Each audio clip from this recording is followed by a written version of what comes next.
Un peuple en attente. Vous êtes certainement en attente de quoi que ce soit les conférences de M. Legault, semaine après semaine, jour après jour, pour connaître la suite des événements, des actualités, comment on va procéder, en attente de la rentrée des classes, au travail, comment tout cela va se faire. Donc, oui, on est en attente. Mais la plus grande attente, j'espère, c'est de trouver le remède, la solution, de trouver le vaccin qui va faire fuir, qui va nous guérir, ceux qui en sont atteints de ce virus. Nous sommes en attente et on prie pour eux, on prie pour les savants, pour nos médecins. Donc, on observe les 2 mètres de distance, on observe l'hygiène, le port du masque. On fait un retour à quoi? Où est la vie normale? On attend quoi de ce retour au travail, au quotidien, à l'école, dans les endroits publics? Comment respecter toutes ces nouvelles règles? À quoi s'attendre? Petit conseil d'amis, lorsque les centres d'achat ouvriront, lorsque les boutiques seront ouvertes, ne faites pas du lèche-vitrine. Allez-y directement chercher l'article désiré et puis retournez à la maison. Ne flânez pas, n'errez pas dans ces lieux publics. Les parents sont en attente. Tout le monde, les enfants. Moi, je suis en attente, il faut que je vous le dise. Ah, puis, si vous avez remarqué mon décor, je vous accueille à mon bureau, mon lieu de travail. Je m'ennuie de mon lieu de travail. Venir ici au quotidien, accueillir les gens, visiter les gens à domicile, ça me manque. J'ai hâte de reprendre toutes ces activités. Pour l'instant, je suis en attente, moi aussi. En attente avec un peuple qu'on appelle le peuple de Dieu. Nous attendons les événements que Dieu a proclamés dans ses Écritures, dans la Bible. Il y a un peuple qui s'agite, qui devient de plus en plus fébrile dans ces périodes d'incertitude. Et c'est le peuple que je représente aujourd'hui en tant que pasteur, le peuple de Dieu. On la remarque, cette agitation, cette excitation sur les réseaux sociaux. Chacun a sa petite idée de ce qui va se pointer à l'horizon. Que va-t-il se passer? Les croyants et les temps de la fin, qu'on appelle l'eschatologie, ou peut-être que vous appelez, vous, l'Apocalypse. Que va-t-il se passer demain et après-demain? Quel est le plan de Dieu concernant l'Église, les peuples, les nations? C'est le terme utilisé par Dieu dans les Écritures. Comment les choses vont se passer?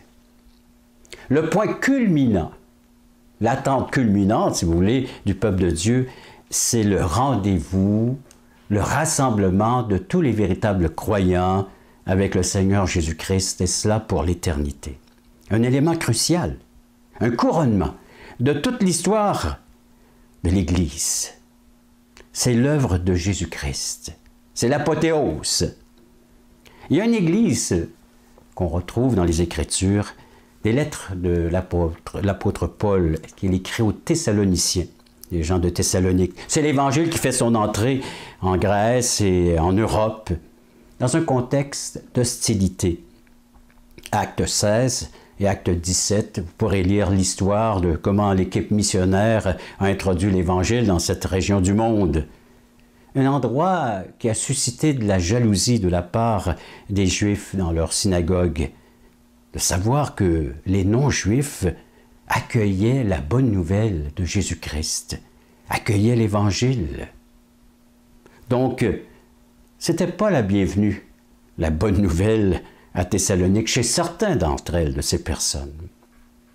Souffrance, affliction, les âmes sont troublées, les âmes de ces jeunes croyants. Un premier aspect que j'aimerais aborder avec vous dans le contexte de ce message, c'est que j'ai hâte et j'attends que Dieu vienne nous libérer de l'incompréhension. Tellement de questionnements. Oui, il y a l'enseignement de Dieu, les promesses de Dieu, mais elles sont constamment mises en doute par un monde qui suscite l'incrédulité, l'attente de la venue de Jésus. Vous savez que la première lettre de Thessalonique, et je vous en fais lecture d'un texte, ce qui se trouve dans 1 Thessaloniciens chapitre 4 et verset 13.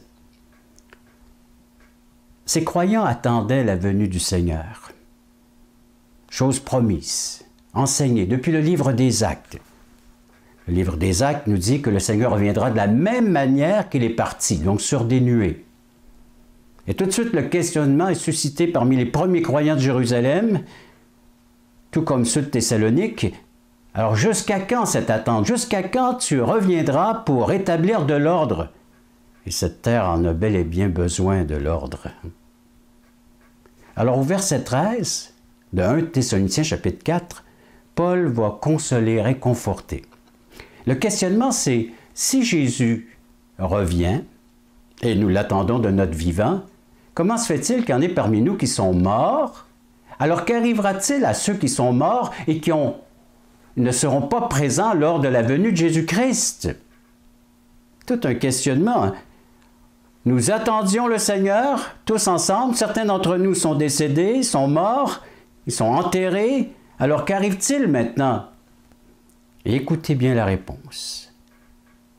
Nous ne voulons pas, frères, que vous soyez dans l'ignorance au sujet de ceux qui sont décédés, afin que vous ne vous affligez pas comme les autres qui n'ont point d'espérance. Le croyant, chers amis, a une espérance. Ça ne s'arrête pas à la mort.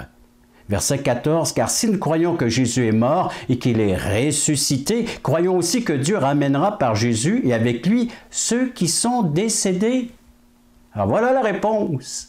Même ceux qui sont décédés retrouveront la vie, la relation avec Dieu. Verset 15.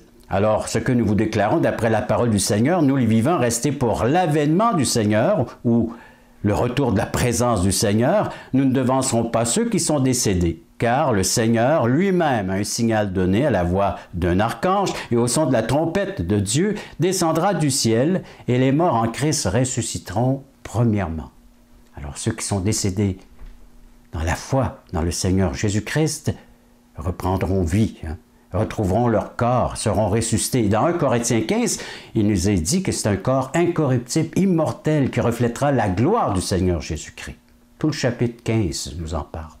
Et le verset 17 ici de 1 Thessaloniciens 4 ajoute « Ensuite, nous les vivants, qui serons restés, nous serons tous ensemble enlevés avec eux sur des nuées à la rencontre du Seigneur dans les airs, et ainsi, nous serons toujours avec le Seigneur. » Consolez-vous donc les uns les autres par ces paroles.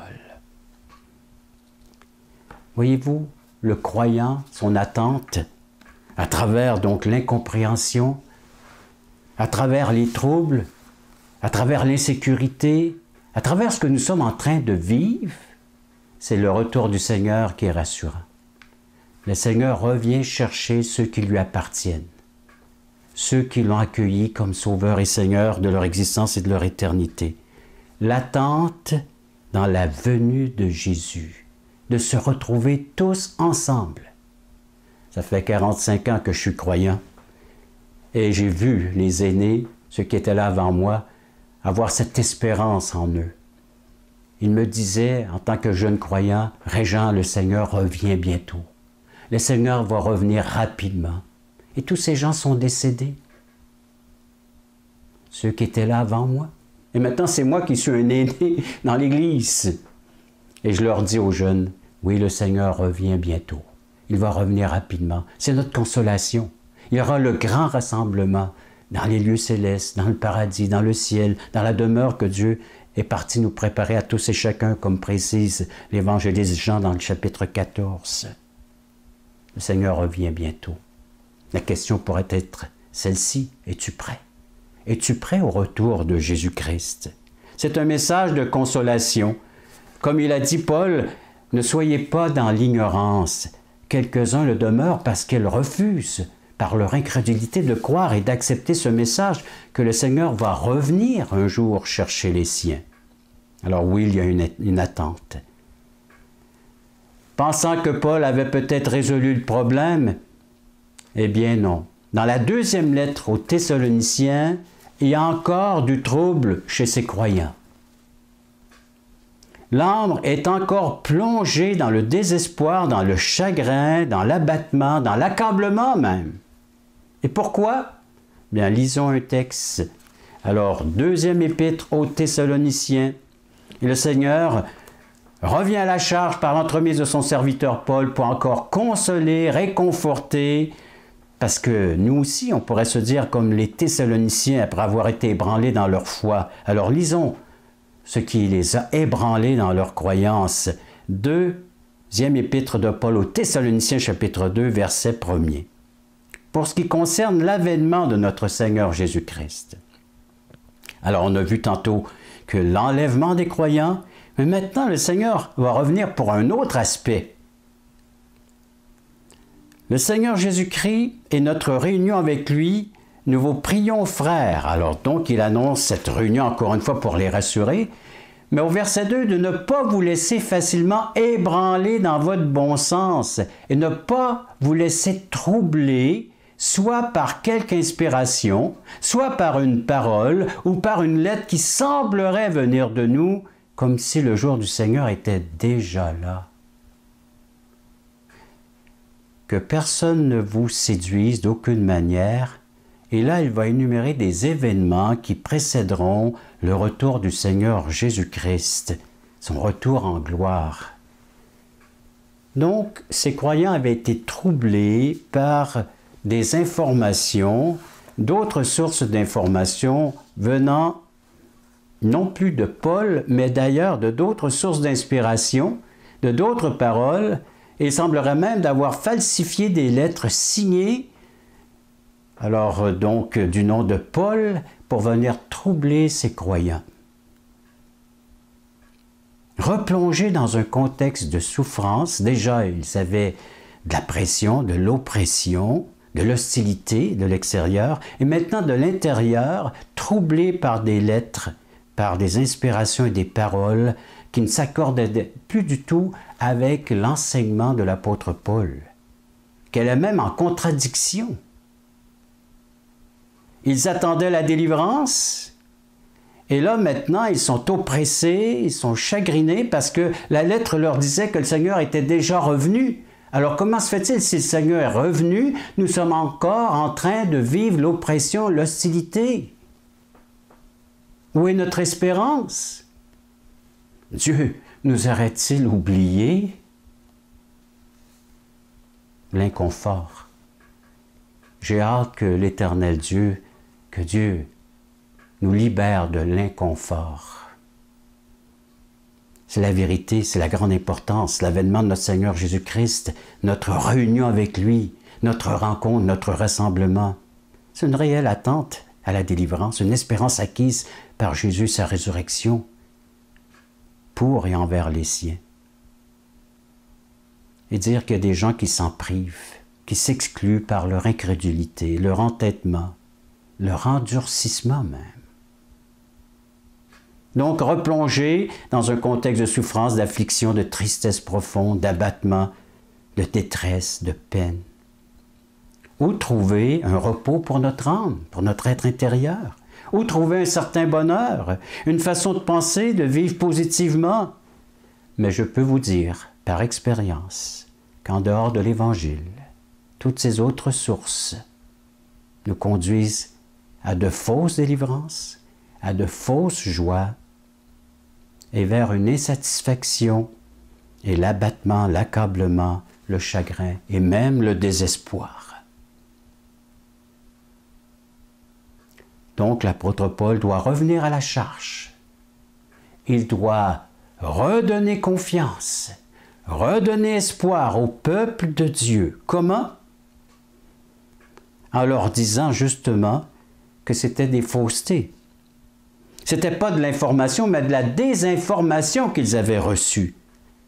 Vous voyez aujourd'hui dans le contexte dans lequel nous sommes, fausse inspiration, fausses paroles, fausses lettres, empruntant même ici la signature de Paul, de falsifier des documents. Vous savez que ce n'est pas d'aujourd'hui, tout cela.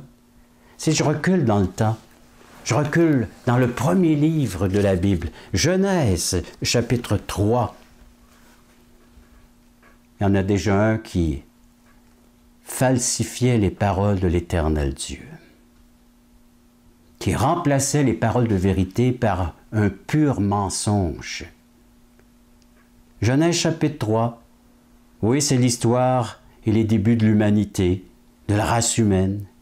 Au chapitre 3, verset 1, le serpent était le plus rusé de tous les animaux des champs que l'Éternel Dieu avait fait.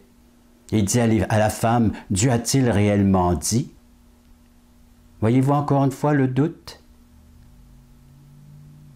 Dieu a-t-il réellement dit, vous ne mangerez pas de tous les arbres de jardin? Et la femme répondit au serpent, nous mangerons du fruit des arbres du jardin. Nous en mangeons, mais quant au fruit de l'arbre qui est au milieu du jardin, Dieu a dit, vous n'en mangerez point et vous n'y toucherez point, de peur que vous ne mouriez.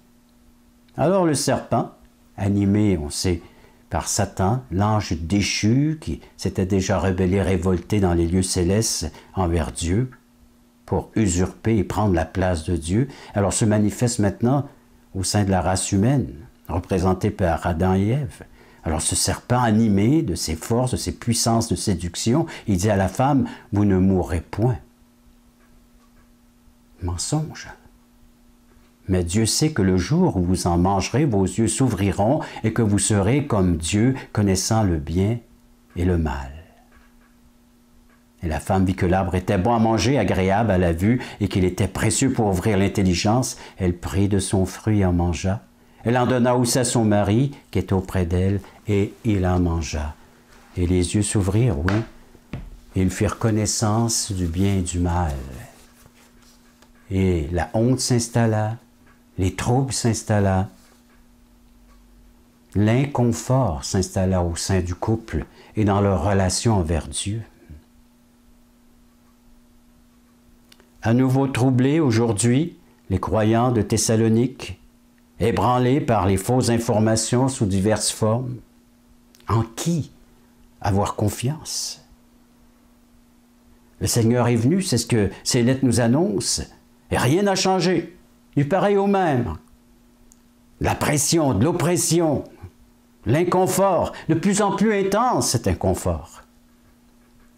Encore l'habileté de l'adversaire qui a semé le trouble et la méfiance chez les âmes qui espèrent en Dieu. Heureusement que l'apôtre a précisé que ni par l'Esprit, ces faux docteurs ne pourront pas venir enlever l'efficacité de la vérité. Oh, ils peuvent nous ébranler pour un bout de temps, ni par leurs paroles. Les temps où la parole de Dieu n'était pas encore complétée. Ils ne pouvaient pas s'y référer comme on fait, nous, comme je suis en train de faire présentement, avec la Bible et les 66 livres et toute cette inspiration de Dieu. Ils ne possédaient pas tous ces livres. Il y avait quelques lettres qui se promenaient ici et là d'une église à l'autre. Des lettres que Paul est en train d'écrire, comme celles que nous sommes en train de voir, comme celles au pluriel, 1 et 2 Thessaloniques, des épîtres, qui sont là pour nous réconforter, nous consoler et surtout, nous donner le confort dont nous avons besoin dans un contexte d'inconfort. L'incertitude quant à l'espérance chrétienne, ces textes qui cherchent à annuler les enseignements inspirés donnés précédemment par l'apôtre Paul. Qui est le véritable responsable de ce chaos, ce bouleversement mondial? Qui fait de l'interférence entre Dieu et notre âme? Qui vient troubler l'âme de chacun d'entre nous? Cette présence néfaste, cette présence qui cause le mal. Paul va établir un ordre des événements qui devraient avoir lieu avant la venue d'un anti-Dieu, un antichrist, qui va se présenter, un personnage décrit dans la deuxième épître de Thessaloniciens, les versets qui vont suivre notre lecture, et que vous retrouverez aussi dans l'Apocalypse chapitre 13, accompagné de faux docteurs, disant et enseignant que le Seigneur était là, qu'il était déjà venu. Des événements qui doivent précéder le retour en gloire du Seigneur Jésus-Christ. Regardons un de ces premiers événements. Donc, oui, j'attends que Dieu me libère de mon inconfort, de mon incompréhension, mais de mes interférences. Lisons le texte, poursuivons notre lecture. Verset 3 de 2 Thessaloniciens chapitre 2. « Que personne ne vous séduise d'aucune manière, car il faut que l'apostasie soit arrivée auparavant et qu'on ait vu paraître l'homme impie, le fils de la perdition. L'adversaire qui s'élève au-dessus de tout ce qu'on appelle Dieu ou de ce qu'on adore.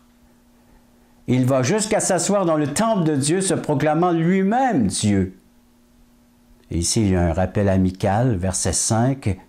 « Ne vous souvenez-vous pas que je vous disais ces choses lorsque j'étais encore chez vous? » L'interférence, tout comme dans le jardin d'Éden. Un beau contexte, un jardin, un délice, hein?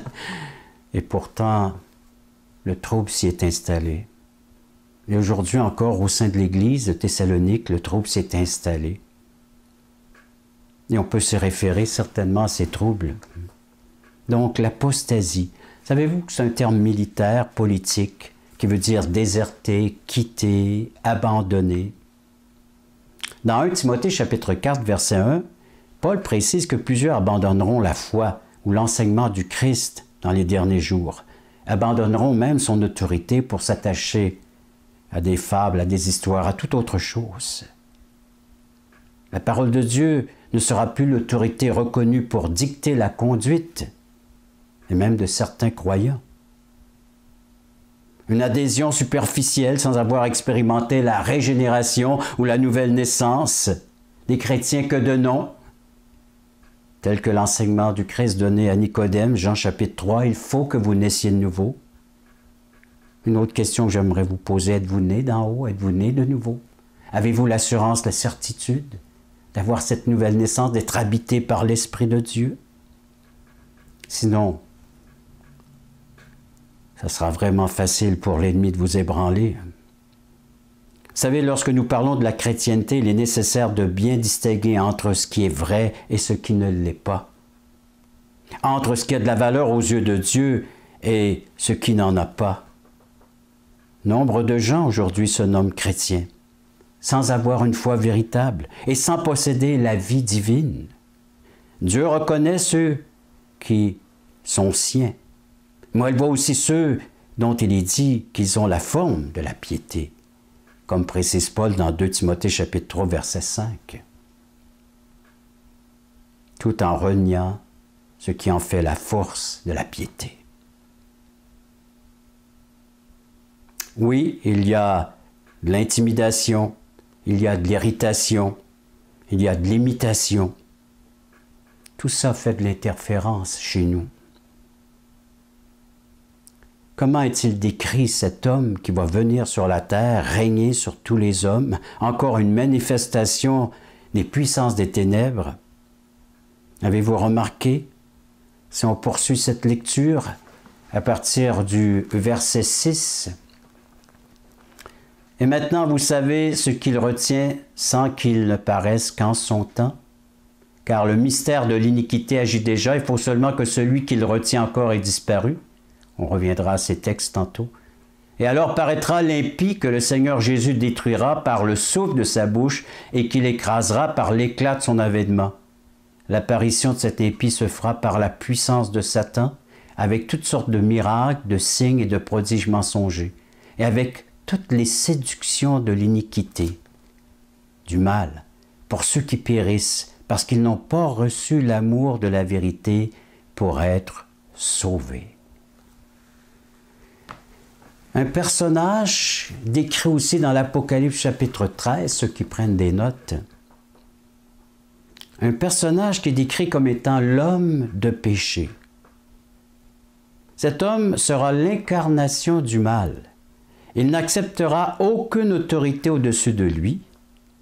Et dans le livre de l'Apocalypse, il est présenté comme un faux prophète qui aura une influence universelle.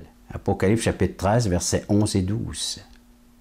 Il est appelé la seconde bête et sera reconnu comme étant le chef d'un empire. Il est appelé également le fils de la perdition. Il sera condamné au jugement éternel. Vous savez, comme Judas Iscariote, vous connaissez moindrement l'histoire de l'Évangile. Parmi les disciples, il y en avait un prénommé Judas Iscariote. Et qu'a-t-il fait? Il a trahi le Seigneur. Il était parmi les disciples sans être un des disciples de Jésus-Christ. Il est appelé le fils de perdition. L'homme qui se présentera comme étant Dieu. Il s'opposera et s'élèvera contre tout ce qui est appelé Dieu. Il s'assiera même au temple de Dieu, c'est-à-dire il se fera adorer à la place de Dieu. Il aura un pouvoir spirituel sur tout le monde. Ce sera le culte de l'homme qui se fait Dieu, représenté, avec toutes les puissances démoniaques. Rappelez-vous ce que le serpent a dit à Adam et Ève. Vous pouvez manger de ce fruit. Vous serez comme Dieu. Comme Dieu. Eh bien, ce personnage, cet homme, répondra à l'appel de Satan. Il deviendra comme Dieu, animé par toutes ses puissances. Il est appelé l'Antichrist par les disciples, par les apôtres, avec ces 3 traits de caractère qui viennent d'être mentionnés. Il se présentera comme étant le Dieu lui-même, le Sauveur, le Messie, celui qui apportera la solution à tout problème qu'il peut y avoir sur la surface de la terre, va résoudre les problèmes, apportera un temps de paix, avec ses caractères et ses diverses parties qui sont décrites dans les Saintes Écritures. Il deviendra l'objet, le centre de toute adoration, en rejetant tout le reste. C'est lui qui contrôlera le monde, contrôlera la politique, contrôlera le système économique, contrôlera la religion. C'est ce que la Bible nous dit. Et moi j'ai hâte, et mon peuple que je représente a hâte que nous soyons libérés de ces interférences qui ne viennent pas de Dieu, mais qui proviennent de son ennemi. Ce personnage correspond donc au terme Antichrist décrit par l'apôtre Jean. Ceux qui prennent des notes, vous avez 1 Jean, donc les première épître de Jean, chapitre 2, versets 18 et 22. Celui qui renie le Père, qui renie le Fils, qui renie la Trinité, pour se déclarer lui-même Dieu. Dans la 2e épître de Jean, verset 7, alors il n'y a pas de chapitre en tant que tel, un verset. Celui qui rejette le Christ venu en chair humaine, qui s'est fait homme.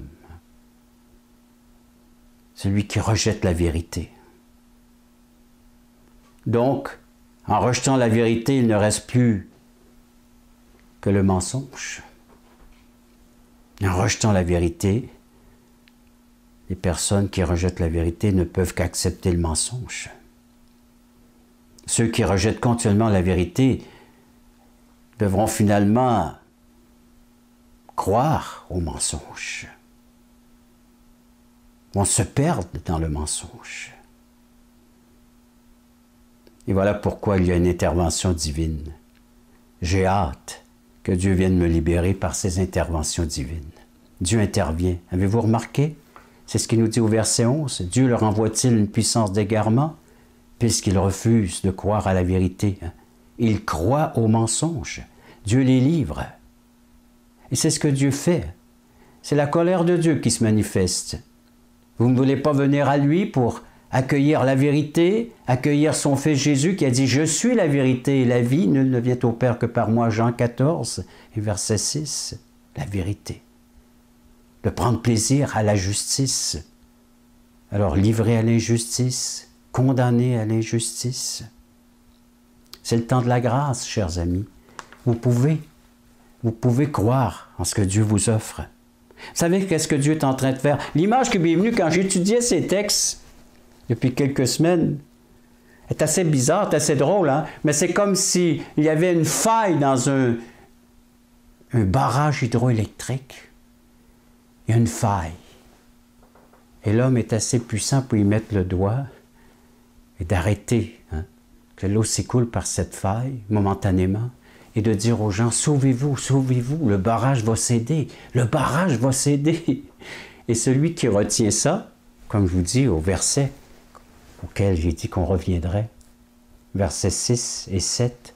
Et maintenant, vous savez ce qu'il retient afin qu'il ne paraisse qu'en son temps. Dieu retient ce déluge d'injustice, ce déluge de fausseté, de mensonges, de tout ce qui peut entraîner l'homme à la perdition. Dieu retient son temps. Dieu retient, il met le doigt et c'est lui qui décidera quand il relâchera tout cela. C'est Dieu qui retient. Oh, de quelle façon peut-il retenir l'erreur, le mensonge, la séduction, le péché? C'est par l'Esprit Saint, certainement. Une puissance qu'on devrait tous connaître, expérimenter. C'est lui qui nous fait goûter à la sainteté, à la pureté, l'Esprit Saint. Dieu, en son temps, retient le mystère de l'iniquité. Lorsque tout sera révélé, c'est Dieu qui retient. Puis j'en remercie Dieu qu'il le retienne encore pour un temps, parce que ça vous permet, vous, de vous repentir, d'abandonner le mensonge et de vous tourner vers la vérité, de quitter l'égarement et de revenir au droit chemin et d'être guidé par une personne sûre qui sait où elle s'en va et qui peut conduire son troupeau. Vous avez écouté les messages qui m'ont précédé, celui de mon confrère Silvio, le bon berger conduit ses brebis, puis il sait où les conduire dans des verts pâturages, des eaux paisibles et restaurer leur âme. Eh bien, le Seigneur Jésus-Christ revient chercher les siens et lui seul pourra les conduire jusqu'à la demeure du Père. Regardons un dernier texte qui se trouve juste au tout début de cette deuxième épître aux Thessaloniciens, chapitre 1, verset 5. Deuxième épître aux Thessaloniciens, celle que nous sommes en train de regarder, cette lettre, chapitre 1, verset 5, c'est une preuve du juste jugement de Dieu pour que vous soyez jugés dignes du royaume de Dieu pour lequel vous souffrez. Car il est de la justice de Dieu de rendre l'affliction à ceux qui vous affligent et de vous donner à vous qui êtes affligés du repos avec nous lorsque le Seigneur Jésus apparaîtra du ciel avec les anges de sa puissance au milieu d'une flamme de feu. Souvent, l'Esprit Saint comparé à une flamme de feu pour purifier, sanctifier, pour punir ceux qui ne connaissent pas Dieu et ceux qui n'obéissent pas à l'Évangile de notre Seigneur Jésus. Ils auront pour châtiment une ruine éternelle, une perte éternelle, loin de la face du Seigneur et de la gloire de sa force. Lorsqu'il viendra ce jour pour être glorifié dans ses saints, alors ceux qui ont été mis à part, qui ont été lavés, sanctifiés par le sacrifice, le sang de l'agneau de Jésus-Christ. Admirez dans tous ceux qui auront cru, car notre témoignage auprès de vous a été cru ou accepté. Voyez-vous le retour du Seigneur, deux faces. Le repos, la délivrance, un endroit où il fera bon rester, et cela éternellement. Et pour ceux qui auront refusé l'amour de la vérité, c'est-à-dire d'adhérer à la vérité, de s'identifier à la vérité, de vivre, d'expérimenter la vérité qui se trouve dans les Saintes Écritures, Jésus-Christ lui-même, la vérité qui est venue vivre parmi nous, qui est venue exprimer la nature du Père, eh bien pour ceux qui refuseront, qui n'obéissent pas à cet évangile, ce sera un châtiment éternel. Loin, loin, loin de la face du Seigneur et de la gloire de sa force. À vous de décider dans quel camp voulez-vous vivre éternellement. Car vous pouvez encore faire le choix. Vous pouvez encore faire le choix. C'est le temps de la grâce. N'attendez pas qu'il soit trop tard. Votre âme a besoin de Jésus-Christ, besoin de son œuvre, besoin de délivrance. Oui, j'ai besoin d'être délivré. Et vous aussi, de ces interférences, de cet inconfort, de cette incompréhension. Attachez-vous à la vérité et le Fils nous dit que celui qui s'attache à la vérité le rendra réellement libre. Jean chapitre 8. Et je termine par des paroles que vous avez entendues maintes et maintes fois à la télé et sur les réseaux sociaux, venant même de notre premier ministre, M. Legault, qui a emprunté ça lui-même du chansonnier M. Jean-Pierre Ferland, qui dit « Ah ouais, à la maison. Ah ouais, à la maison. » Le Seigneur revient bientôt pour venir chercher et faire entrer les siens dans la maison du Père. Oh, j'aimerais bien être confiné à cet endroit-là plutôt que dans la petite demeure sur terre, hein? Mais sans être à l'étroit, délibérément. Un choix que j'ai fait volontairement, de dire oui à Dieu et d'être invité par lui à vivre dans sa maison éternellement. On ne voudra plus jamais en sortir. Mais ma question c'est, y serez-vous? Y serez-vous? Prions. Père Céleste, oui, on est devant ta parole, une parole qui est percutante, qui vient nous chercher, Seigneur. On voit que ton peuple est troublé, ton peuple vit des moments difficiles. Et non seulement ton peuple, lui, peut trouver la consolation, peut trouver le réconfort, peut trouver la délivrance, la liberté dans les écrits, lorsqu'on y place notre foi, notre confiance. Mais je pense à cette humanité qui pour l'instant ne se sont pas tournés vers toi, ces gens, Seigneur Dieu, qui ont besoin d'entendre la vérité. Et merci de nous permettre de la prêcher, de la proclamer dimanche après dimanche. Et lorsqu'on croise des gens sur notre chemin, de pouvoir partager cette bonne nouvelle. Seigneur Jésus-Christ, que les gens puissent faire le bon choix et se placer dans le bon camp, dans celui de la vérité.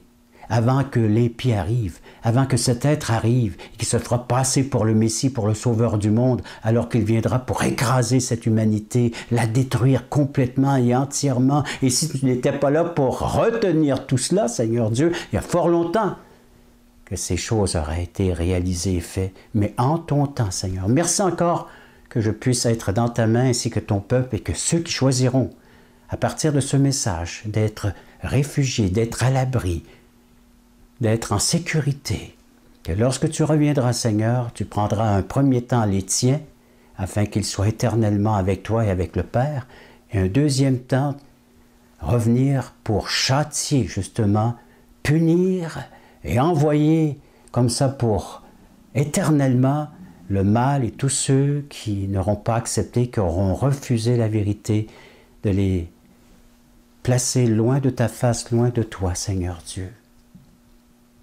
Un endroit appelé l'enfer, que nous on appelle, qui a été préparé pour Satan et ses anges déchus, et pour tous ceux qui les auront suivis.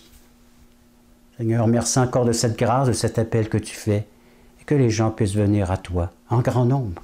Je sais que c'est ta requête, je sais que c'est ma requête, et je sais que c'est ceux de mes frères et sœurs, qu'un grand nombre puisse venir à la connaissance de la vérité, en implorant ta grâce, ta miséricorde, ton pardon, et en cherchant en toi la réconciliation. On te le demande au nom de Jésus-Christ. Amen.